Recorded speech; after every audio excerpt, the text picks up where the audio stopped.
if Kawhi doesn't get it done, then we look at him. His career is over. I don't think he's top 75. I think he's overrated his career because if you go back, I think. Hold on, I'm gonna tell you why I say that. I'm gonna tell y'all why I say that. Hold on, I can get it right now. If that's what I want to do. I mean, if you go because if he don't listen.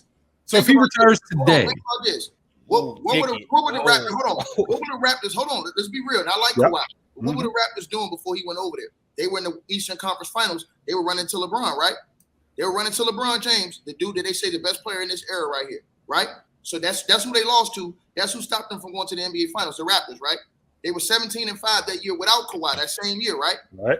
Yep. Watch this. Where did Kawhi get drafted to? He got drafted to a team that already won multiple championships before he went over there. He got drafted to a team that had 3 Hall of Famers on the team and 2 dudes that were still playing at a great level when he was there in Ginobili and Tony Parker. Correct. So guess what?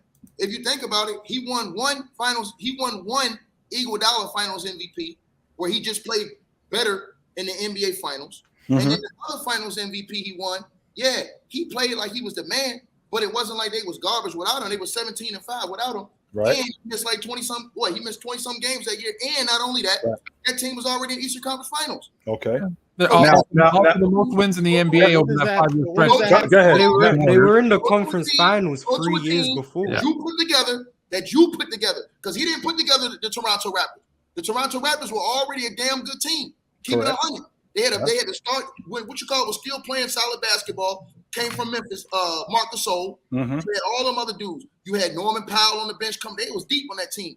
You had Siakam. You had it was a good all team. the point guards. Good team. The dude was deep, man. It wasn't like them dudes was trash. He went over to a team that was already in the Eastern Conference Finals. Correct. Sound like 3 years before. They were in the conference finals 3 years earlier. Let's get back to Ticket's logic about Kawhi Leonard not being in the top 75 because I think I said this year. I said if he don't get it done this year with the Clippers. Let's say for the sake of argument that he doesn't get it this year. Let's say for the sake of argument that he doesn't get it done this year. Your logic is going off of what he did, getting on championship units, completely leaving out the stuff in the middle, like the fact that you are.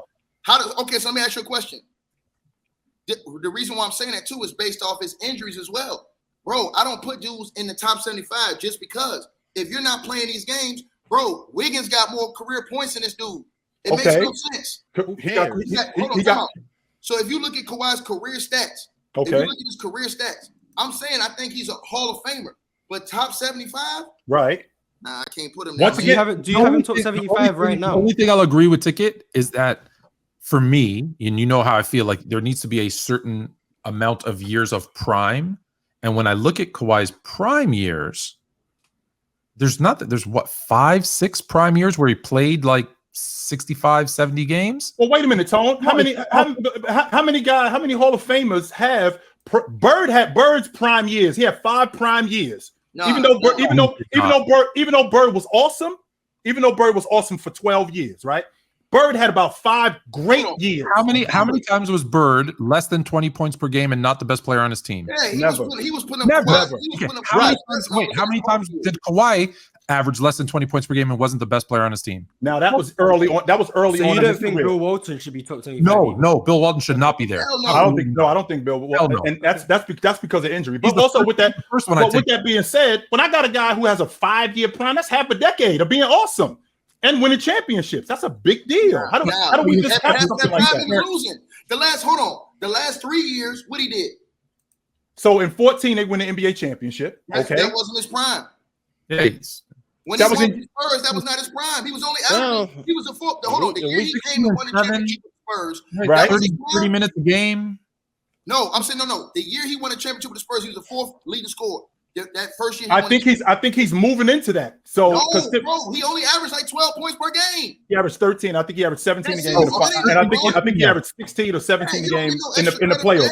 So when we get to 15, and when we get to 16, watch this. Every time he was the man, he either got hurt or he got walked down and sent home. Like I said, if he don't do it this year, he ain't top 75. But do you have him top 75 right now? Is he in your top 75 look at the right last now? 5 years. Hey, hold on. Do you have him top 75 right now? Watch this, Mars. I'm gonna put do you have him top 75 right now? Is the question though? Call out his last 5.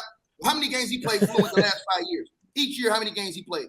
Last year, zero. We all know that. First of all, I just want to know if you have him in the top 75 as of today. Like right now, is he in the top 75? I'm saying you didn't hear what I said. So how can a current player move down? I said we have to readjust. If he don't get it done with this team, you have to readjust that list. You can't keep giving these dudes credit for not doing the work.